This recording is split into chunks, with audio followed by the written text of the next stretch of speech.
নমস্কার, টিভি9 বাংলায় আপনাদের স্বাগত। কথাবার্তায় আজকে আমার সঙ্গে যিনি রয়েছেন তিনি একেবারেই ব্যতিক্রমী এক চরিত্র। ডাক্তাররা সচরাচর তাদের সাদা অ্যাপ্রনে কোনো রকম বিতর্কের দাগ লাগুক বা একটু সোজাসাপটা কিছু বলে কারোর অপ্রিয় হন এটা পছন্দ করেন না। আপনি ডক্টর কুণাল সরকার এর একদম ব্যতিক্রম। আপনাকে আমাদের স্টুডিওয়ে স্বাগত। নমস্কার নমস্কার সবাইকে। Amritanshu, thank you for having us. Thank you. আমার সত্যি মানে এই যে আপনার একটা দ্বিধাহীন এই মানসিকতা, যেখানে আপনি নিজে একজন এখানে এস্টাবলিশড ডক্টর, নিজে একটা হসপিটালের সাথে জড়িত, অনেক চাপ, সব চাপ সামলে এরকম সোজাসাপটা বলেন কি করে আপনি? দেখো, সোজাসাপটা যেরকম তোমরা বলার চেষ্টা করো তেমন আমরা হয়তো অনেক ইস্যু নিয়ে বলার, আমাদের তো আমরা কি ভাবি না, আমরা দেখো বোকা বলে ডাক্তার হয়েছি, চালাক হলে হতাম না। তো মোটামুটি বোকা যেমন ফাঁদে পা দেয়, একটা ফাঁদে আমরা পা দিয়েছি, ফাঁদিয়ে কিন্তু খুব একটা খারাপ লাগেনি আর কি। মানে এই জীবনটার নিজস্ব একটা গতি আছে, একটা কনস্ট্রাক্ট আছে, তার সীমাবদ্ধতা আছে। কিন্তু যেখানে আমার মনে হয় যে ধরো আমি যদি ব্যতিক্রমী হই একটা কারণেই, সেটা হচ্ছে আমার আশেপাশে উপর নিচে কোনো ডাক্তার নেই এবং থাকবেও না। তো যখন এই ধারাটায় আমি এসে পড়েছি, আমার বক্তব্যগুলো বেশি করে public assertions, not in private circles. প্রাইভেটে আমরা হয়তো সব নিয়ে, রান্নার থেকে পলিটিক্স সব নিয়ে কথা বলছি, but in my public conversation I am very focused on health care. যে জিনিসটায় ছিলাম এবং যেখান থেকে দুটো ডাল ভাত রোজগার করে কিছু সম্মান, কিছু ভালোবাসা নিয়ে হয়তো একদিন নিবে, তো যাবেই একদিন। হ্যাঁ, তো আমার কাছে death is not to be avoided, কিন্তু ওই 10-15 মিনিট বিফোর ডেথ একটা মনে হবে না যে কী করলাম একদিন বেঁচে থেকে। তো সেখানে আমি আমার পাবলিক ইন্টারাকশনসগুলো রিগার্ডিং হেলথ কেয়ারের, যেহেতু আমি ওই অমুকে ডাক্তার তমুকে ডাক্তার চট করে কিছু পেয়ে গেছি সেরকম হয়নি। আমার হেলথের অনেক কিছু, the human aspect, the economic aspect, health care delivery aspect. এবং সেখানে যখন আমি যখন আমি দেখি যে আমরা পলিসিগতভাবে কি, ট্রিটমেন্টগতভাবে কি, আমাদের ম্যানেজমেন্ট অফ হেলথ সিস্টেমসে আমরা ঠিক কাজ করছি না, এবং আমরা একটা ভেবে আর একটা কাজ করার চেষ্টা করছি, দ্য সেন্স অফ রেজাল্টও ভালো হবে না, ডিরেকশনও ভালো হবে না, সেখানে আমি বলি। তো সেইখান থেকে মানে এই অ্যানালিটিক মাইন্ডে যদি দেখেন, আজকের দিনে এটা ডাক্তারি না ব্যবসা? দেখো, আমার মনে হয় it is bit of both. হ্যাঁ, ধর্মটাও যতটা ধর্ম ততটাও ব্যবসা। ইনফরমেশন টেকনোলজি যতটা টেকনোলজি ততটাও ব্যবসা। আর যতটা আমরা মানব সেবা করে লোককে, পলিটিক্সকে আমরা বলছি মানব সেবা, সবাই মাঝে মধ্যে একটা উদ্গীরণ হয়, মাঝে মধ্যেই দেখবে বিশেষ করে ভোটের আগে পিছে সবাই ছুটে আসে মানব সেবা করবে বলে, সেটা একেবারে কাঁচা ব্যবসা। ব্যবসা ছাড়া তো আমরা আজকের যেখানে পৃথিবীতে, যবে প্রথম কারেন্সি, আগে তো নুন দিয়ে ট্রেডিং হতো না, আগে তো কারেন্সি ওয়াজ সল্ট। তো যবে থেকে সল্ট থেকে আমরা কারেন্সিতে গেলাম, টাকা পয়সা দিলাম, আমার মনে হয় every idiom of human existence is linked with transaction.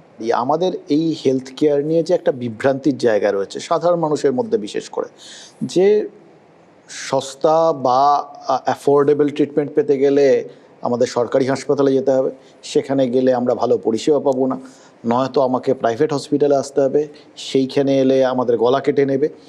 মানে এই যে বিভ্রান্তিটা, এর দায়টা এক্স্যাক্টলি কার?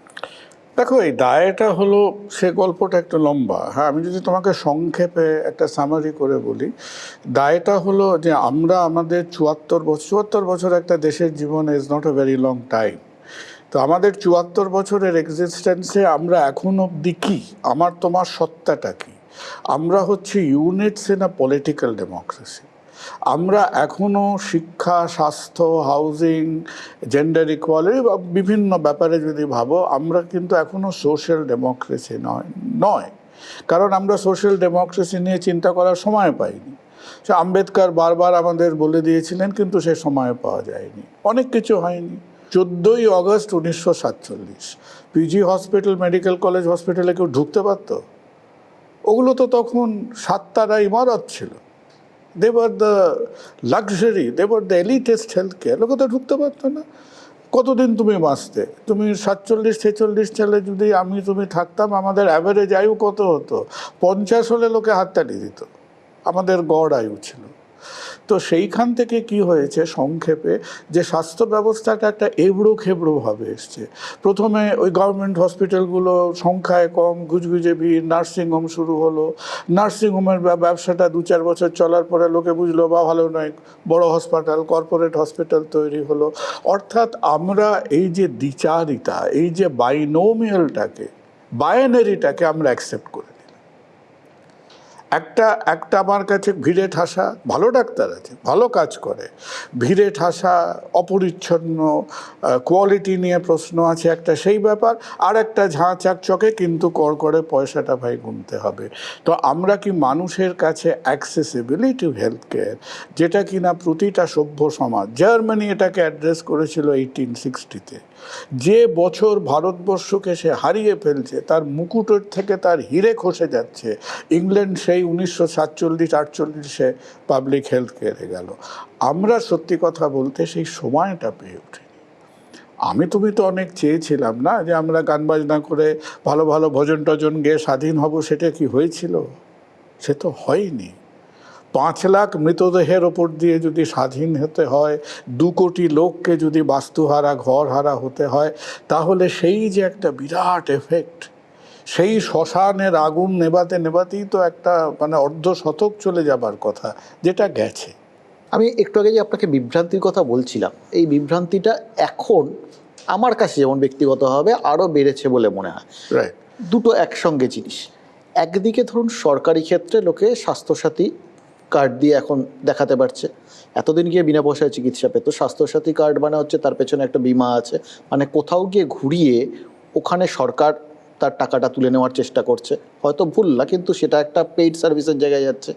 আবার আপনাদের ক্ষেত্রে মানে যেখানে প্রাইভেট হসপিটালগুলো, সেখানে বিভিন্ন প্যাকেজ সরকার নির্ধারিত করে দিচ্ছে, এবং সেখানেও আবার স্বাস্থ্যসাথী কার্ডকে আপনাদের অ্যাকসেপ্ট করতে হচ্ছে।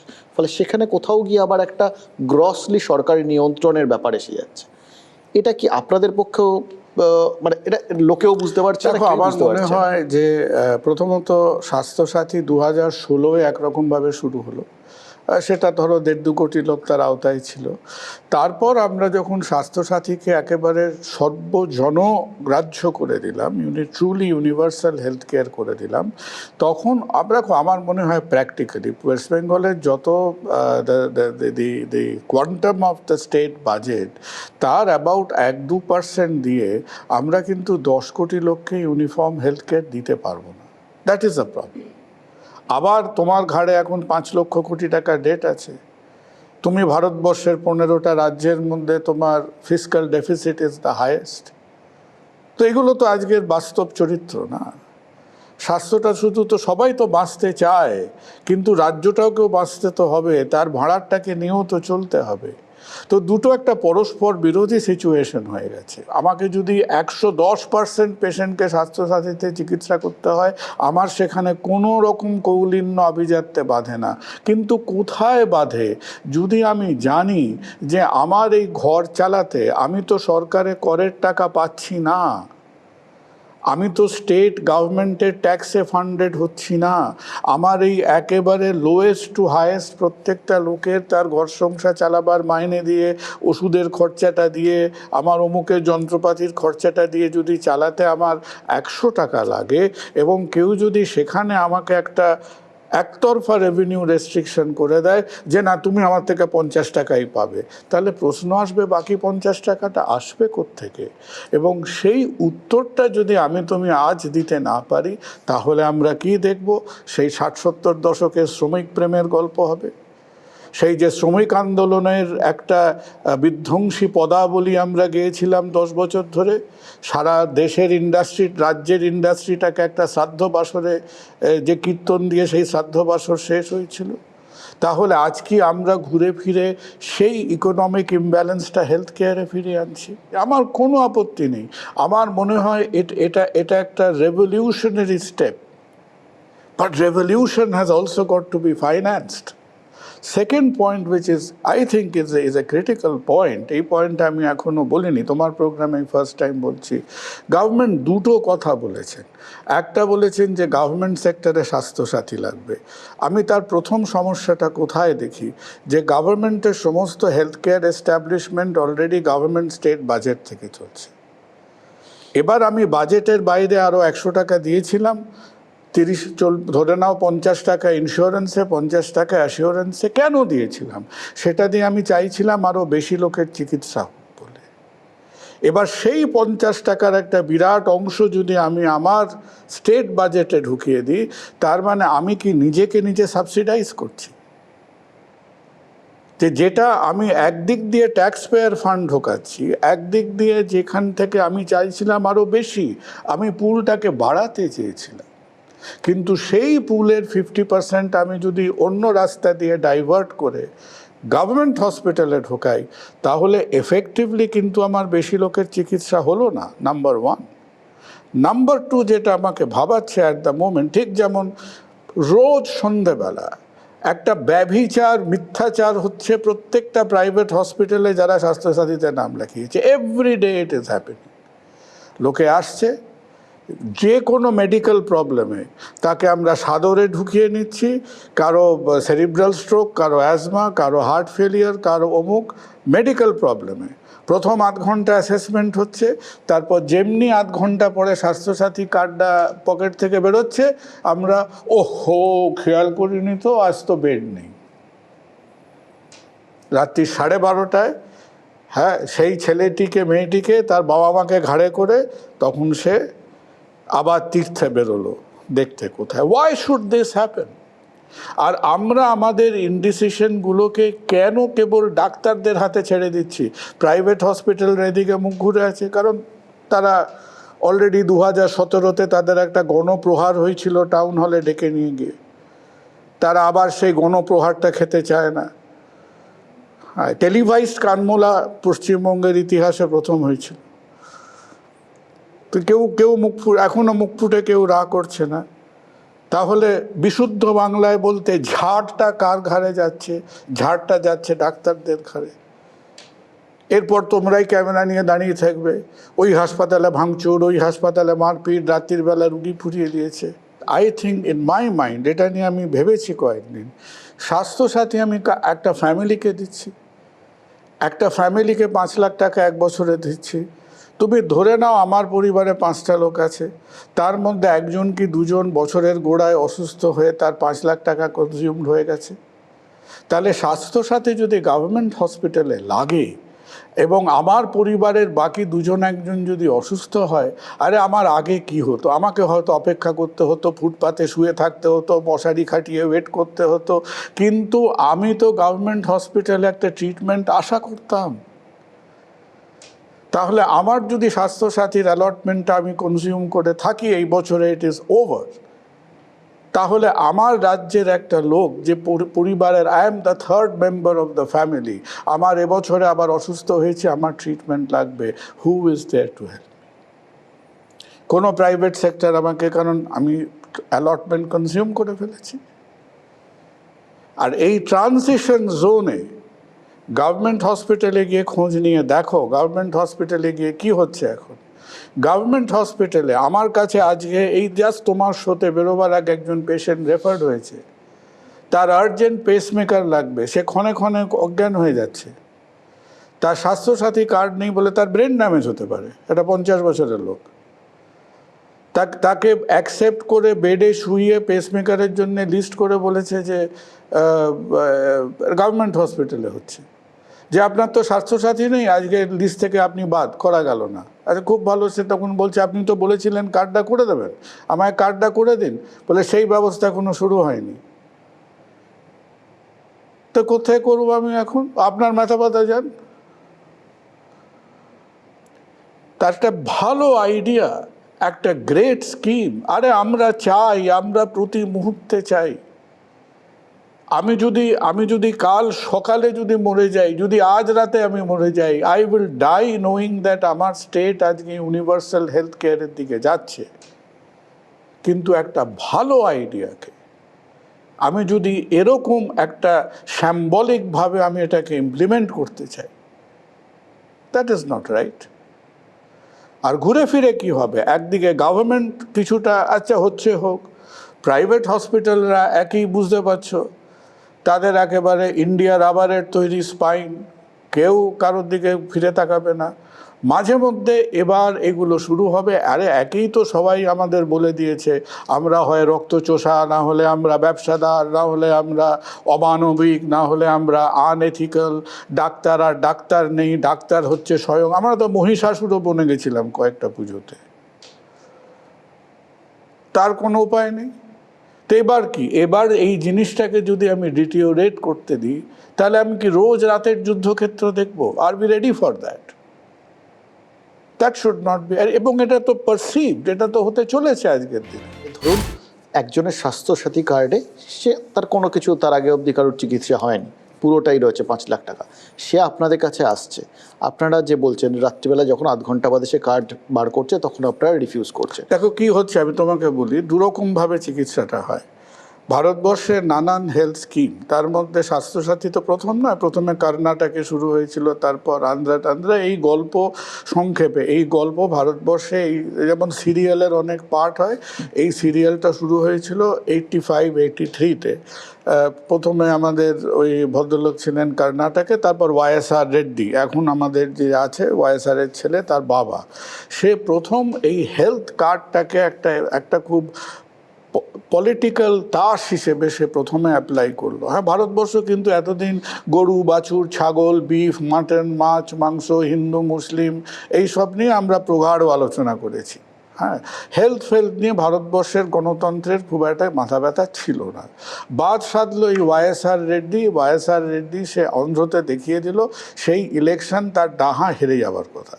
সে আরোগ্যশ্রী স্কিম করলো, করে সে একেবারে সাংঘাতিক সিঙ্গল পার্টি মেজরিটি নিয়ে কংগ্রেস থেকে বেরোলো। তারপর আমাদের মোদিজি এসে 2014-এ আয়ুষ্মান করলেন, এবং আয়ুষ্মানের প্রত্যেকে, পৃথিবীর তুমি অন্য যে কোনো গণতন্ত্র দেখো, USA, UK, Australia, Canada, Germany, যে কোনো দেশে ইলেকশন হয়, 3টের মধ্যে one issue has to be health. ভারতবর্ষে হতো না। এখন health has become a political. So political card health care যখন হয়েছে, আমরা এই কার্ডটা খেলে দিয়েছি, এই কার্ডটা আমরা উইথড্র করতে পারবো না। একবার তাসটা প্যাক থেকে বেরিয়ে গেলে এই খেলায়, আমি যেটুকু তোমরা আমার চাইতে অনেক বেশি বোঝো, এই তাসটা আর প্যাকেটে ঢুকবে না, বাইরেই থাকবে। এবার সমস্যাটা কোথায়? সবাই যেটা করেছে যে হেলথ কেয়ারকে, যেমন আমরা 1800-1700 অপারেশনে ভাগ করেছি। প্রাইভেট হসপিটালরা কি দেখে, তুমি আমার কাছে পাঠালে, হ্যাঁ আমি সেলাই করে খাই, আমি দর্জি মানুষ, আমি দেখলাম যে কেউ আমাকে একটা অমুক হার্টের অপারেশনের জন্য 80,000, 90,000, 1 লাখ, 1.5 লাখ কিছু প্যাকেজ দিয়েছে, তাতে হয়তো টেনে টুনে অপারেশনটা করে দেওয়া যাবে। এটা বিরাট কিছু হসপিটালে থাকবে না, বাট ক্যান বি ডান। হসপিটালরা সেই দিকে ফোকাস করেছিল। নেক্সট স্টেপ হলো কি, যে মানুষ তো কেবল অপারেশনের জন্য অসুস্থ হবে না, তার হাঁপানি হতে পারে, জ্বর হতে পারে, ইনফেকশন হতে পারে, শ্বাসকষ্ট হতে পারে, সেরিব্রাল স্ট্রোক হতে পারে। মেডিকেল ট্রিটমেন্টের প্রবলেম হচ্ছে, আমি সেরিব্রাল স্ট্রোক নিয়ে কদিন হাসপাতালে থাকবো কেউ জানে? কেউ জানে না। তো medical cost will be a huge cost. ইন্ডিয়াতে টোটাল হেলথ কেয়ারের যা এক্সপেন্স হয় একটা মানুষের পার ইয়ার, রিমেম্বার, আমার তোমার ফ্যামিলিতে আমরা টোটাল যা হেলথ কেয়ার এক্সপেন্ডিচার করি, তার 60% to 70% আর ফর মেডিসিনস, ফার্মাসিউটিক্যালস, রাইট? যে কারণে এখন আমাদের টোটাল ভারতবর্ষের হেলথ কেয়ারে একটা বিরাট ফিগার দেওয়া হয়, $300 billion এটসেট্রা, তার অর্ধেকেরই উপর হচ্ছে ফার্মাসিউটিক্যালস, নট হসপিটালস। তো মেডিকেল ব্যাপারটা যখন আমরা ইনক্লুড করে দিলাম, হ্যাঁ, যে তুমি গভর্নমেন্ট, তুমি আমার হসপিটালকে স্বাস্থ্যসাথী এমপ্যানেল করেছো, আমার মানুষটি জানছে যে এই হসপিটালটা স্বাস্থ্যসাথী এমপ্যানেল, সে মেডিকেল প্রবলেম নিয়ে চলে আসছে। আমি হসপিটাল, আমি তাকে বলবো, ওহো, ওর যদি পেসমেকার লাগে করে দেওয়া যাবে, হার্টটা লাগে করে দেওয়া যাবে, যদি হাঁটুটা ভাঙে করে দেওয়া যাবে। কিন্তু এই যদি অজ্ঞান হয়ে ভর্তি হয়ে যায়, এবং একে যদি আমাকে 6 দিন 10 দিন চিকিৎসা করতে হয়, আমাকে গভর্নমেন্ট ওষুধপত্র টেস্ট সব কিছু মিলিয়ে দিনে 6,000 টাকা দেবে। তো সেই 6,000 টাকা দিয়ে তো আমি হার্ডলি মানুষটাকে 3 বেলা খাবার দিতে পারবো, কি নিউট্রিশন, কি একটা দুটো ওষুধ, কি ফুল ব্লাড কাউন্ট হলেও হতে পারে, বাকিটা কোত্থেকে হবে? এটা একটা ইমপ্র্যাকটিক্যাল কস্টিংয়ে এসছে। সুতরাং আমরা হয়তো মানুষদের বলতে চাইছি না, যে আমরা হয়তো বলতে চাইছি যে মেডিকেল অ্যাডমিশনে প্রাইভেট হসপিটালে যাবেন না, গভর্নমেন্ট হসপিটালে যান। আমরা হয়তো এটা বলতে চাইছি, কিন্তু এই নতুন প্রেমিক প্রেমিকার মতো আমরা কিছু বলছি, কিছু বলছি না। তো এই যে পলিটিক্যাল রোম্যান্টিক হেজিটেশনটা কাউকে তো বলতে হবে, somebody is got to say. যদি তুমি ওই পিওর ভাষায় বলতে গেলে ঝেড়ে না কাশো, তাহলে রোজ এই সমস্যাটা তুমি ফেস করছো। Medical admissions is a big problem না। আর there is probably a point of view যে দেখো অনেক প্রসিজিয়ার কি হয়, যেগুলো তোমার তো তথাকথিত বড় হসপিটাল লাগবে না, অনেক হয়তো মাঝারি গ্রেডের নার্সিং হোম এটসেট্রা হয়ে যাবে। তাদের যা কস্টিং দিয়েছে, ধরো মেবি সামথিং লাইক আ হার্নিয়া, অ্যাপেন্ডিক্স, অ্যাবডোমিনাল অপারেশনস, যেগুলো ভেরি কমন। লোকে তো কেবল খালি ব্রেন, হার্ট, অর্থোপেডিক্স নিয়ে আসে না, কমন মিডল গ্রেড অপারেশনগুলোর একেবারে ইমপ্র্যাকটিক্যাল কস্টিং হয়ে আছে। আর যখন তুমি খোঁজ নেবে, তুমি দেখবে যে দেখো আমি খুব সামান্য মানুষ, তুমি জানো, লোকে খুব একটা চায় না আমার সঙ্গে আধ ঘন্টা এক নাগাড়ে কথা বলতে আর কি। They get caught out either on facts or logic or both. এটাই হচ্ছে অসুবিধে। আর আমার মাথাটা যে সবসময় এইভাবে নড়বে তাও নড়ে না, আমার ঘাড়ে ডিফেক্ট আছে, তো আমি সবসময় এইভাবে মাথাটাও নাড়াতে পারি না, দ্যাটস মাই আদার প্রবলেম। তো আমি যেটা দেখছি বা যেটুকু আমি শুনলাম, যে এই কস্টিংগুলো কোত্থেকে বেরিয়েছে, কেউ একটা মান্ধাত্তার আমলে সিজিএইচএস লিস্ট টুকে দিয়েছে, সেটা হয়তো দু একজন খুব জ্ঞানগম্ভী প্রফেসর মানুষ সই করে দিয়েছেন, কিন্তু এমন একটা 10 কোটি মানুষের স্কিম, আমি যদি তার পেছনে অন্তত একটা মাসখানেকের সিনসিয়ার কস্টিং এক্সারসাইজ না করি, তাহলে এই জড়ভরতটা তৈরি হবে এখন। আর ইট মে টেক টাইম, আমরা ধৈর্য ধরতে রাজি আছি, এটা একটা ভালো জিনিস, মানুষের কাজে লাগুক। কিন্তু যে টেকনোলজিক্যাল ইনপুটটা আমি করছি, হ্যাঁ আমি তোমার চ্যানেলে এসে দুটো কথা বলতে পারি, কিন্তু আমি কি তোমার টেকনিক্যাল কাজটা বুঝে উঠতে পারবো? কিছুই পারবো না।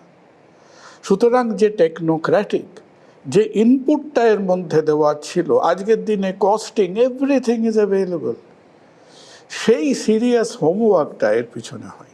এই যে তারপরেও ধরুন আপনি একটা পেশেন্টকে নিয়েছেন, তাদের চিকিৎসা করেছেন, হয়তো ওই 5 লাখ টাকার মধ্যে হয়েও গেছে আর কি, এই টাকাটা আপনারা ঠিক সময় পাচ্ছেন? দেখো প্রথম দিকে আসতো, কারণ দুটো কম্পোনেন্ট আছে, তো একটা পার্ট ইন্স্যুরেন্স কোম্পানির থেকে আসে, যার জন্য গভর্নমেন্ট প্রিমিয়াম দিচ্ছেন, আর একটা গভর্নমেন্টের থেকে আসে। প্রথম দিকে যখন ওই নতুন জামাই নতুন নতুন গন্ধ ছিল, তখন আসতো। হ্যাঁ, তো এখন খানিকটা জামাই পুরনো হয়ে যাচ্ছে, are the volume is increasing. কলকাতার কিছু বোধহয় গোটা 1.5খানা বড় হসপিটাল এখনও গা বাঁচিয়ে আছে, কী করে আছে আমি জানি না, বাকিদের চোখ পাকিয়ে সবাই সই করেছে। হ্যাঁ, তো এনিওয়ে, তো এখন যেহেতু নাম্বার অফ হসপিটালস প্রচুর প্রসিডিওর হচ্ছে, তো তাতে কি হচ্ছে, ডিউজ বেড়ে যাচ্ছে, আর একটু আমার মনে হয় বেশ খানিকটা এখন বেড়েছে। আর ভেরি ইম্পর্ট্যান্ট পয়েন্ট হলো যে এই যে কোনো জিনিসের সাইড এফেক্ট থাকে। তো মেডিকেল স্কিমস যেগুলোকে আমরা খালি লোকজনকে ধমক দিয়ে করাবার চেষ্টা করেছি, Rajiv Gandhi scheme for that matter, এই ঝামেলাগুলো আয়ুষ্মান ভারতেও আছে। স্বাস্থ্যসাথী আপনি বলছেন কোথায় কোথায় ইমপ্র্যাকটিক্যাল আপনাদের চোখে, সেটা আপনি বলছেন। আয়ুষ্মান ভারতের ক্ষেত্রেও কি সেই দোষগুলো? দেখো আয়ুষ্মান ভারত কিন্তু আয়ুষ্মান ভারত জিনিসটা economically they have been clever, politically they have been stupid. Ayushman ভারতের ব্যাপারটা কি, প্রথমেই আমরা শুরু করেছিলাম কত, মেরে কেটে 30% অফ পপুলেশন, নাম্বার 1। নাম্বার 2, 2011-র একটা আমাদের পপুলেশন সেন্সাস আছে, সেই অনুযায়ী আমি ক্যাটেগরাইজ করছিলাম যে অনেকগুলো, তোমার বাড়িতে ফ্রিজ থাকলে তুমি আয়ুষ্মান ভারত পাবে না, তোমার বাড়িতে যদি একটা 2 হুইলার থাকে তুমি পাবে না, অনেকগুলো আবার এক্সক্লুশন ক্রাইটেরিয়া আছে। হ্যাঁ, তো এরকম অনেক আবার অ্যাডিশনাল এক্সেপশন ক্রাইটেরিয়া আছে। সামারি হচ্ছে আয়ুষ্মান ভারত আলটিমেটলি হয়তো গিয়ে পৌঁছবে টু লেস দ্যান 20%। সো সবাইকে তো কভার করার চেষ্টাও করছে না। Number two, rate problem Ayushman ভারতে যথেষ্ট আছে, বেশ কিছু রেটসে আছে। হ্যাঁ, যে কারণে বিজেপি স্টেট ছাড়া খোদ দিল্লিতেই আয়ুষ্মান ভারত চলে না। এটা সিস্টেমিক প্রবলেম, দিল্লিতেই চলে না আয়ুষ্মান ভারত। পশ্চিমবঙ্গে তো অন্য কারণে কার্ডে ভুল লোকের ছবি ছিল, ওই জন্যে ঢুকতে পারেনি, রাইট। পশ্চিমবঙ্গ অন্যরকম প্রবলেম আছে। কিন্তু এই সমস্ত স্কিমগুলো এই যে শাসিয়ে চোখ রাঙিয়ে রেট করবার চেষ্টা করছে, তাতে যে ক্ষতিটা করছে অমৃতাংশু, সেটা হলো they are sponsoring malpractice and corruption. তুমি আজকে একটা মফস্বলের 25 বেডের নার্সিংহোম, তোমার সমস্ত এলাকার মানুষ তো একটা না একটা কার্ড নিয়ে বসে আছে, তো তুমি কি করবে? তোমাকে তো কাজ করতে গেলে ওই রেটেই করতে হবে, হয় তোমাকে ওই রেটে করতে হবে বা একটা তালা দিয়ে পালিয়ে যেতে হবে। এবং তুমি যদি ওই রেটে করতে চাও, তুমি কোনো মতে তোমার লোকজনের মাইনেপত্র বিল চুকিয়ে ওই রেটে কাজ করতে পারো না। So this is festering. এটা নোন ফ্যাক্ট, একটা সার্ভে আছে তো, আয়ুষ্মান ভারতে 13% না 14% is suppose two B bad billing. কয়েকটা আমাদের পেপার সাংবাদিকরা অলরেডি রিপোর্ট করেছে যে স্বাস্থ্যসাথীতেও শুরু হয়েছে। আপনি একটা কথা বলছিলেন এর মাঝখানটায় যে এর জন্য ম্যাল প্র্যাকটিস শুরু হয়েছে, কিছু প্রসিডিওরস, কিছু বাড়তি এক্সেস। না না, ম্যাল প্র্যাকটিস আগেও ছিল। এক্স্যাক্টলি, আমি সেটাই বলছি। অ্যাবসলিউটলি, যে উইদাউট আ ডাউট। এই অভিযোগ তো তার আগেও উঠতো, মানে এইগুলো চালু হওয়ার আগেও ছিল যে এক্সরবিটেন্ট লাগাম ছাড়া বিল হচ্ছে। কিন্তু এখন তো আমি এটা কম্পালসারি করে দিচ্ছি।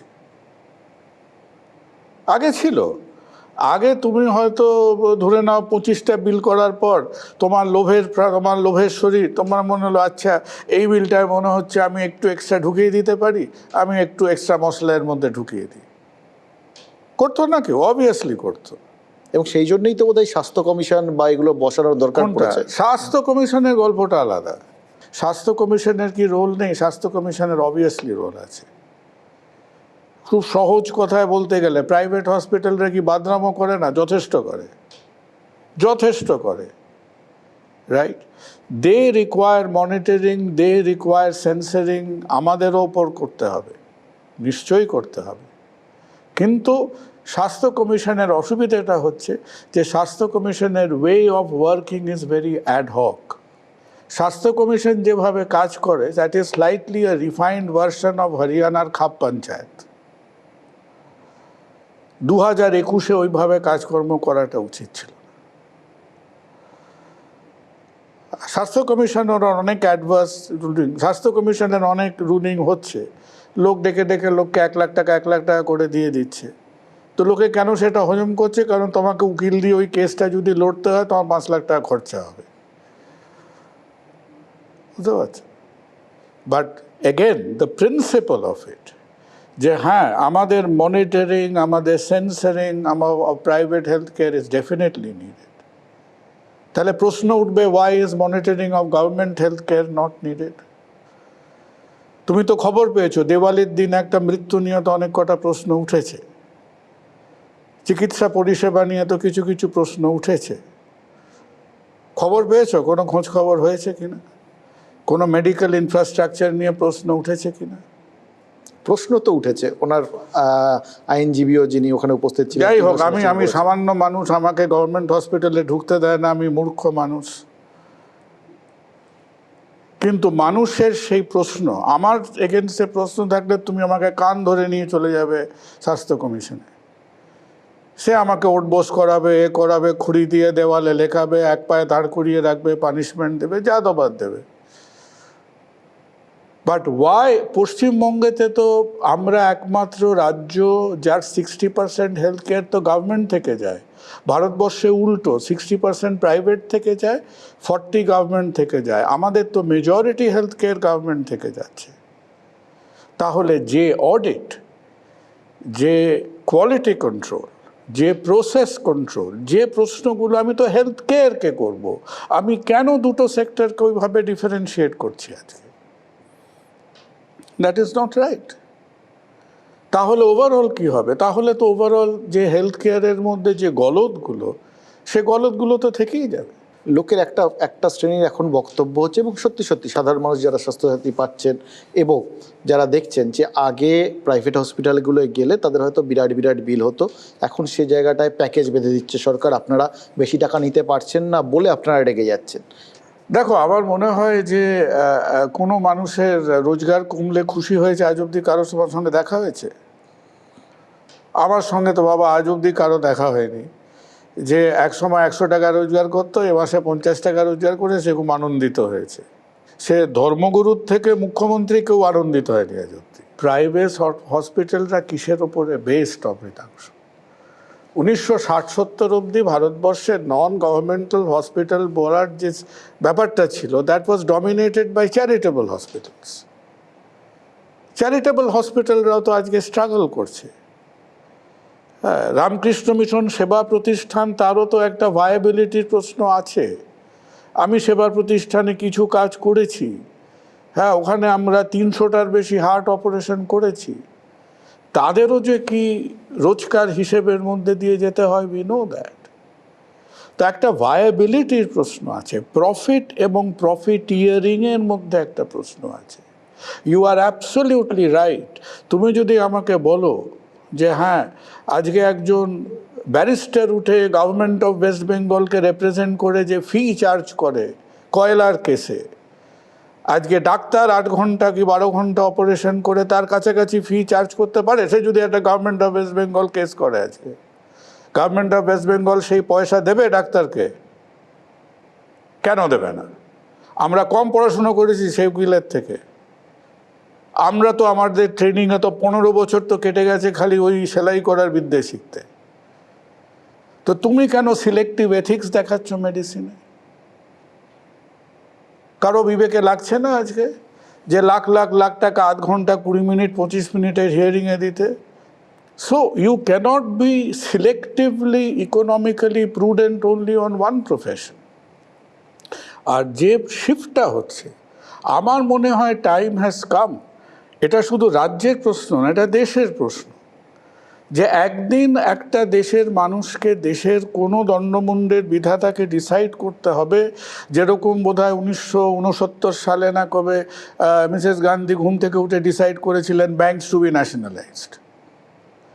আরে ভাই, আমরা যদি বুকে হাত দিয়ে ডিসাইড করি যে health sector has to be nationalised, go ahead and do that.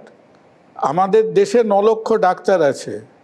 কটা ডাক্তার মাসে একটা ফিক্সড ইনকাম করে জানো? Less than 15%। বাকিরা হচ্ছে ঠিকে লোক। দুদিন জ্বর হলে দুদিন রোজগার হয় না। পশ্চিমবঙ্গে কম বেশি 1 লক্ষ ডাক্তার আছে wholesale. Private sector, government hospital যেটা আমাদের ডমিনেটিং সেক্টর, 1 লক্ষের মতো কটা ডাক্তার কাজ করে? Less than 15,000। বাকি 85,000 ডাক্তার তো ঠিকে হয়ে ঘুরে বেড়াচ্ছে চারদিকে। তাহলে আমার কথা হলো যে আমি কেন এই সেক্টরটাকে এইভাবে, যার থ্রু দিয়ে আমি বেঁচে থাকতে চাই, যাকে আমি ভগবান বলে পা জড়িয়ে ধরবো, আর যখন আমার পছন্দ হবে না পায়ের জুতোটা খুলে তার মুখে মারবো, তাকে মহিষাসুর থেকে রক্তচোষা সব কিছু বলে ফেলবো। আজকে তো হয়ে গেল, 75 বছরের উপাখ্যান্ত হয়ে গেল। Let us honestly try and frame a policy and a structure for this profession. আপনারা কি আশঙ্কা করছেন আসলে ঘুরিয়ে বা তলা দিয়ে গোটা বিষয়টাকে একটা ন্যাশনালাইজ করার চেষ্টা হচ্ছে? ইচ্ছে ছিল, হ্যাঁ, কারণ আমরা আমরা আমরা ওই বলতে নেই, কেউ মনে করবেন ওই যে স্কুইন্ট বলে একটা অসুখ আছে না, মানুষ একটা চোখ ডান দিকে একটা চোখ বাঁ দিকে। তো ভারতবর্ষের সোশ্যাল পলিসিগুলো স্কুইন্টেড। অনেকের ইচ্ছে ছিল, হ্যাঁ, যেমন ধরো নেহরুভিয়ান ইকোনমিক্স যদি পণ্ডিত নেহরুর পরেও ইনটু 70s যদি সারভাইভ করতো, আমার ধারণা হয়ে যেত। তুমি যদি, এতে খারাপ কিছু নেই, তুমি যদি দেখো health service in Japan, advance countries, Australia, United kingdom, entire Europe, তারা তো বকলময় ন্যাশনালাইজ। তো হ্যাঁ, কিন্তু আমাদের এখানে আমাদের এখানে তোমার তো, আরে তোমার মনের জন্য তো হয়নি, ব্রেনের জন্য তো হয়নি, পকেটের জন্য হয়েছে। তুমি পকেটে 5 টাকা নিয়ে পাকিস্তানও ঠেঙাবে, ইট পাটকেল করবে, একটা বন্দুকের গুলি কিনতেও তো পয়সা লাগে।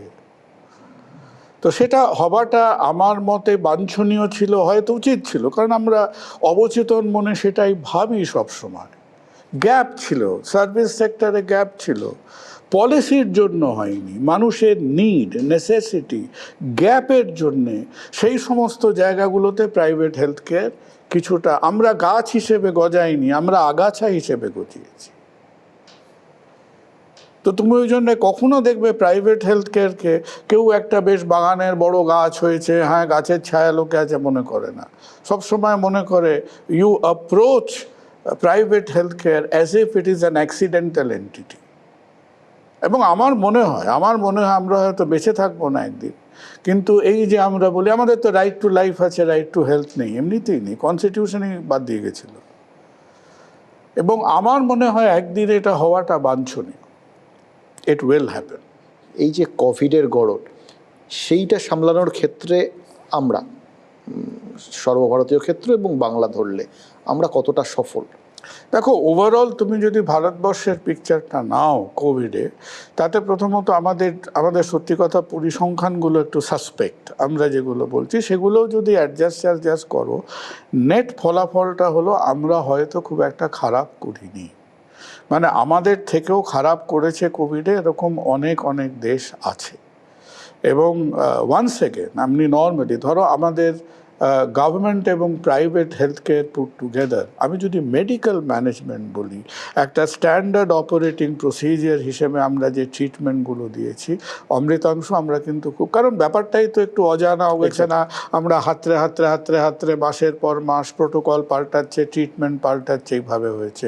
ওভারঅল কিন্তু আমরা খারাপ করিনি, কিন্তু যে জিনিসটা খারাপ হয়েছে অমৃতাংশ, যার হিসেব নিকেশ আমাদের কাছে নেই, একটা তো হচ্ছে ডেথ, মৃত্যু, মানুষের জীবন ছারখার হয়ে গেছে। কিন্তু আমার স্থির ধারণা the financial impact of Covid, যারা গভর্নমেন্ট হসপিটালের বাইরে ট্রিটেড হয়েছে তাদের কাছে একটা সাংঘাতিক ইম্প্যাক্ট গেছে। তো সেই সমস্ত দিক থেকে মাথায় রেখেই কি এই প্যাকেজগুলো আসাটা খুব জরুরি ছিল না? ভীষণ জরুরি ছিল। আমি তো বারবার বলছি প্যাকেজ আসা জরুরি ছিল, কিন্তু আমি বারবার এক কথা বলছি যে হেলথ কেয়ার ইন্ডাস্ট্রির ভায়াবিলিটি, আমার নাকের জলের ওপরে নাকটা রাখতে গেলে লেভেলটা কি, সেই লেভেলটা সম্বন্ধে একটা সদর্থক আলোচনা হোক। হ্যাঁ, সমস্ত ইকোনমিস্ট নোবেল প্রাইজ নাও পেতে পারে, কয়েকজন নন নোবেল প্রাইজ ইকোনমিস্টকে নিয়ে আলোচনা করুন, যারা মোটামুটি যোগ বিয়োগ গুণ ভাগ পার্সেন্টেজটা জানেন। কিছু আমিও জানি, আমি লকডাউনে বসে হেলথ কেয়ার নিয়ে একটা বই লিখেছি। তাদের নিয়ে আলোচনা করুন, দেখুন। আর আপনাকে তো বাঁচিয়ে রাখতে হবে।